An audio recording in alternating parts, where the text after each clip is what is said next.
Sino sa ating pupukpok? Siyempre ikaw, hindi ko yata magagawa sa kabrad natin. Siyempre ako din. Paano kung bigla akong balikan yan bukas? O sige, gawin na lang natin pareho. O ano sa tingin mo? Patas na yun. Sige. Ha? Saan na si Azzy?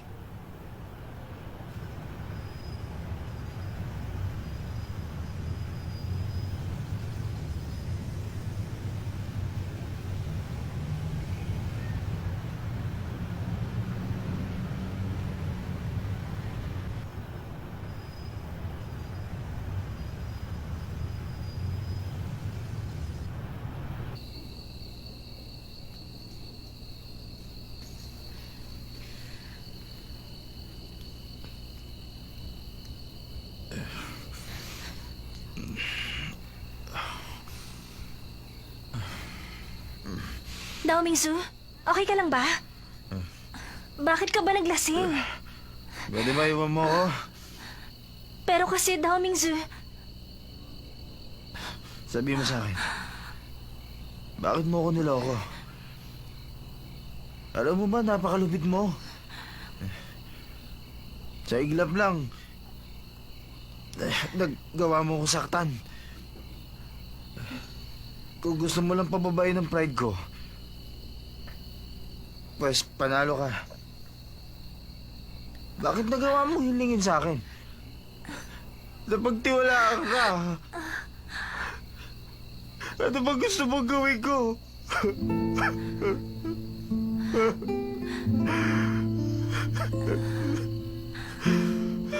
pero...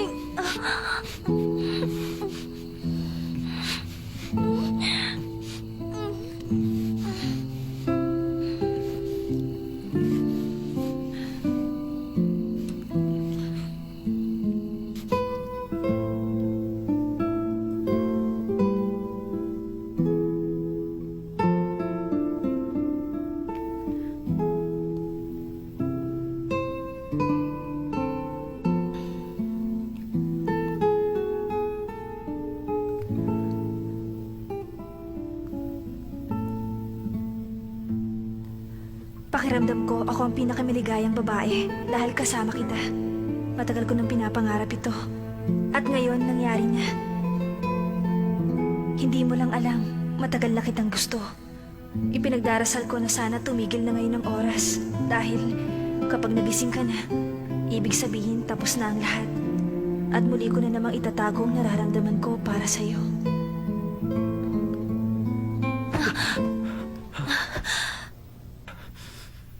Kumusta ka na? Ikukuha kita ng tubig. Huwag na. Nasaan ako? Nasa hotel tayo. Nasa hotel? Anong ginagawa ko dito? Dinala kita. Sabi mo ayaw mo umuwi kagabi. Anong oras na? Past 9 na. Ganun ba? Bakit ka naglasing kagabi? Dahil ba yun sa mga picture na nakita mo? Wala kang pakialam! Sino ka ba sa akala mo? Baka hindi mo alam kagabi, hinalikan mo ko.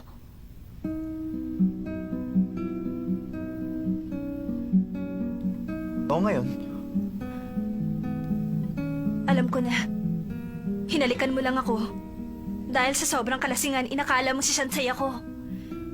Pero wala akong pakialam. Dahil alam ko ang pakiramdam ko.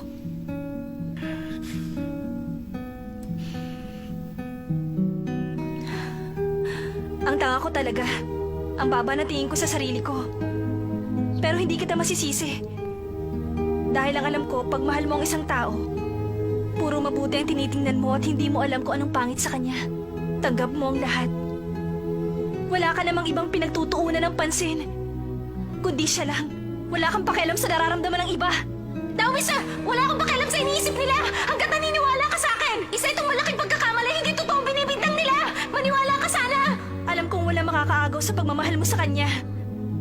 Pero mahal kita. Dawisa! Pwede ba? Bakit? Kung kaya ni Shansay, kaya ko rin gawin. Pwede ako maging katulad niya. Kaya ko rin maging matapang at kumilos na parang lalaki. Kaya ko rin makipag-away. Kahit Anong sabihin mo? Gagawin ko lahat para sa'yo. Handa akong baguhin ang aking sarili. Iba si Shansai, tandaan mo yan. Tumigil ka na sa kalokohan mo. Isa pa. Ilihim mo na lang ang mga nangyari.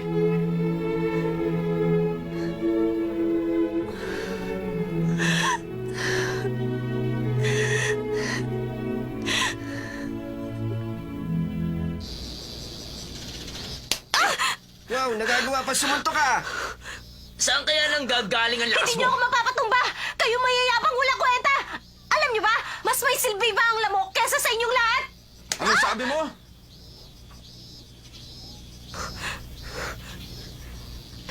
Ikaw wala ka! Sabi! Sabi ka pa?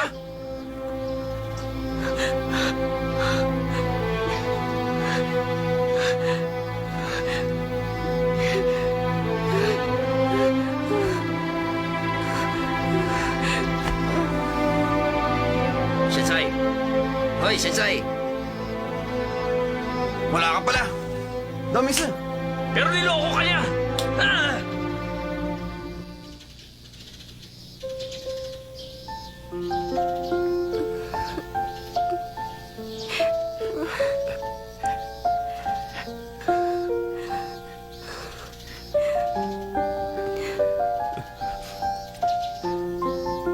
Naniniwala ako sa'yo. Kapag sinabi mong hindi mo ginawa.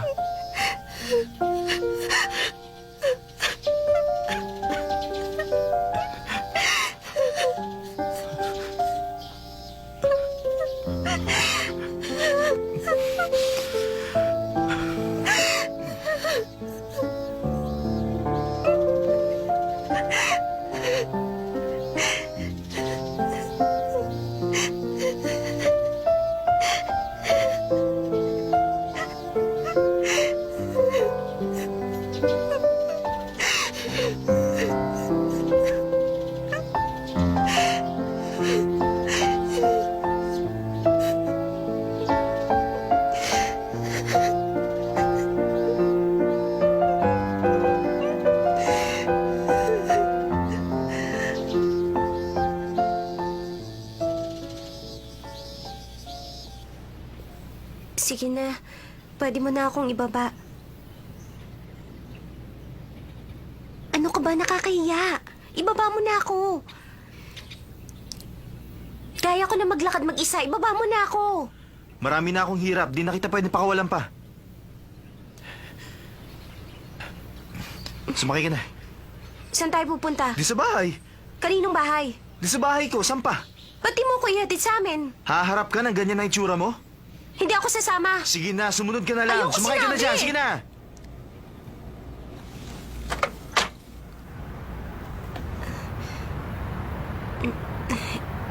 Pwede mo na akong bitiwan. Medyo nasasaktan na ako.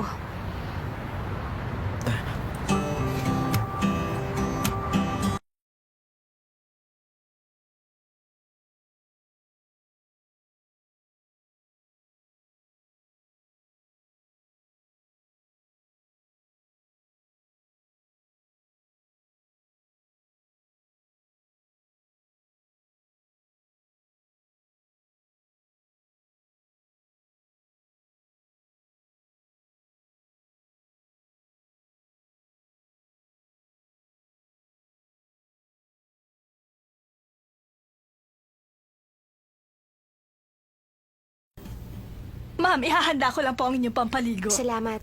Ma'am, akin na po ang inyong mga damit at palalabang ko na. Naku, hindi. Wag na lang. Ako na lang maglalaba. Salamat. Kung hindi po namin gagawin ang sabi po ni Sir, kami naman ang pagagalitan niya. Ganun ba? Wag niyo na akong alalahanin. Ako nang bahala. O kahit gamutin ko na lang po ang inyong mga sugat. Huwag na. Ako nang gagawa niyan mamaya. Ma'am, ayos na po ang inyong pampaligo. Sige na po, ma'am. Sige na po, ma'am. Tutulungan Okay na lang namin ako. kayo. Huwag na niyo po ako kayo mahiya intindihin. sa Ako na lang amin. gagawa nito. Si ma'am naman. Hindi na kailangan.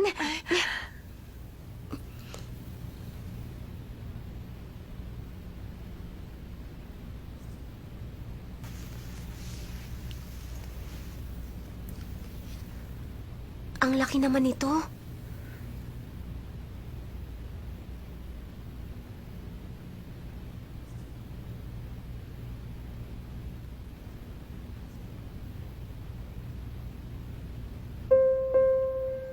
Bakit kaya nung ginugulpi nila ako, hindi ko nagawang umiyak? Naniniwala ako sa'yo. Kapag sinabi mong hindi mo ginawa.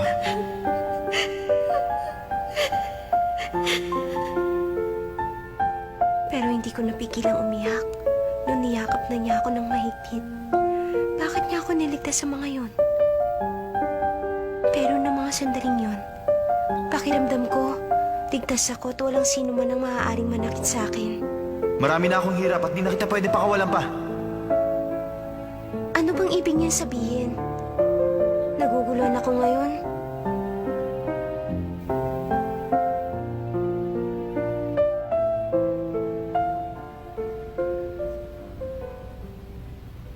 Sir?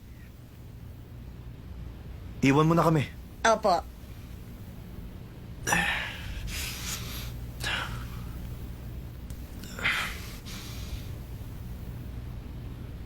Siya nga pala, tumawag nga pala ako sa bahay niyo. Sabi ko sa kanila, dito ka matutulog. Hindi ko alam, pero mukhang masaya pa yata yung mama mo. Nasisiraan na talaga sila. Teka, bakit ganyan ang itsura ng buhok mo? Nag-shower kasi ako. Ganito ang itsura ng buhok ko kapag basa. Babalik sa dati yan pag tuyo na.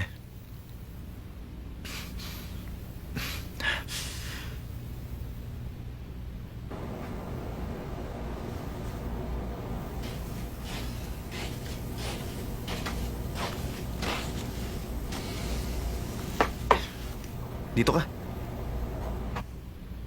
Anong binabalak mong gawin sa akin? Gagamutin lang naman kita.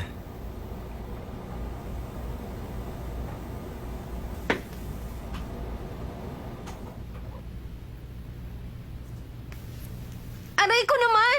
Ay, huwag ka kasing malikot. Aray ko, masakit talaga! Sabi ko nang huwag ka kasing malikot.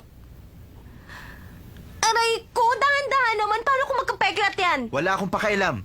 Hmm?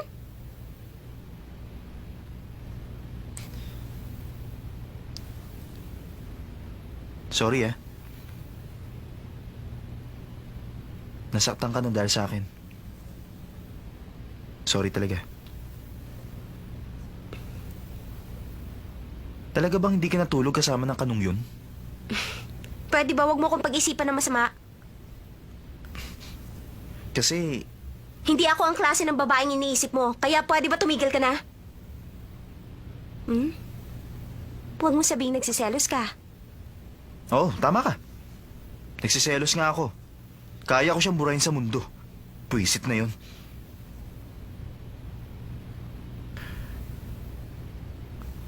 Nagsiselos ako. Dahil gusto kita. Oh, Thompson.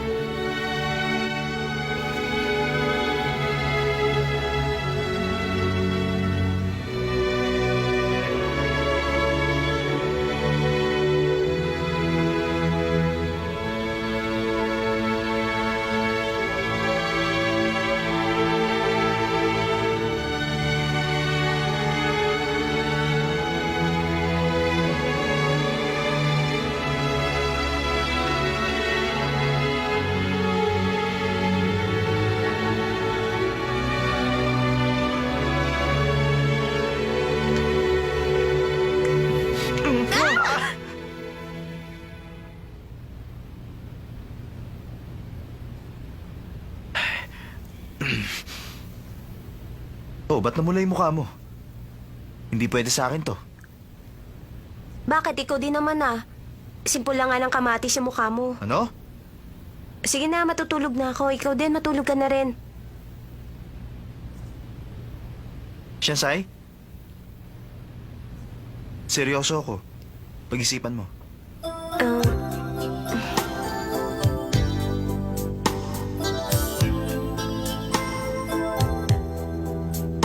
Hindi ako makapaniwalang gusto niya ako. Pero pinayagan ko siyang halikan niya ako. Ano ba nangyari sa akin? Ano bang gagawin ko?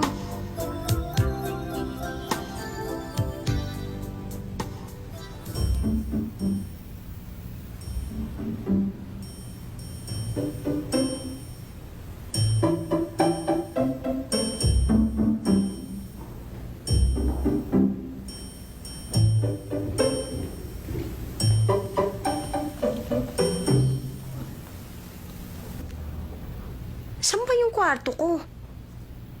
Alin kaya sa mga to? May tao ba dyan?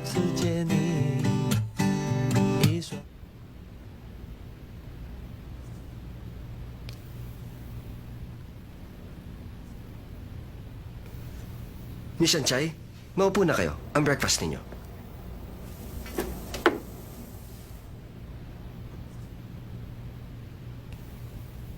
Miss Anchay, ang inyong damit. Nilaban na po yan at plinansya na. Pinatahi ko ang mga sira. Balak po sana namin bigyan kayo ng bagong damit. Kaya lang ang sabi ni Sir, hindi nyo naman tatanggapin. Kaya naman heto na ang luma ninyong damit. Sige po Salamat, nga. ah. Mag-breakfast na po kayo. Pagkatapos nyo kumain, maipakikita po ako sa inyo.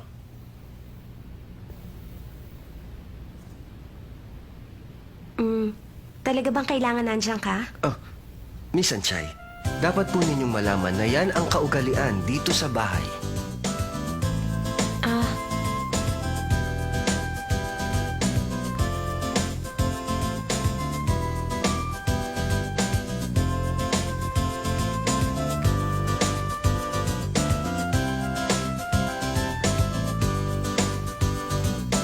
Miss Anchay, gusto ko pong ipaalam na ang dating ninyong scooter ay talaga pong sira na at wala na pong pag-asa. Kaya po inutusan kami ni Sir Daming Sir na bilhan kayo ng bago bilang kapalit ng luma ninyong scooter. Eto, narito ang susi. salamat. Ah, si Daming Sir.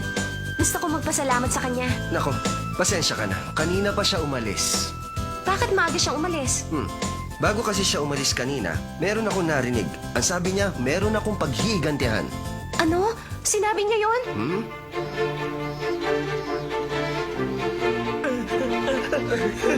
Tama na! Mawawa ka sa amin!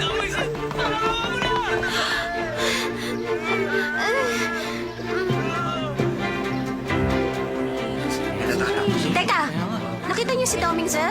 Oo, nandun siya.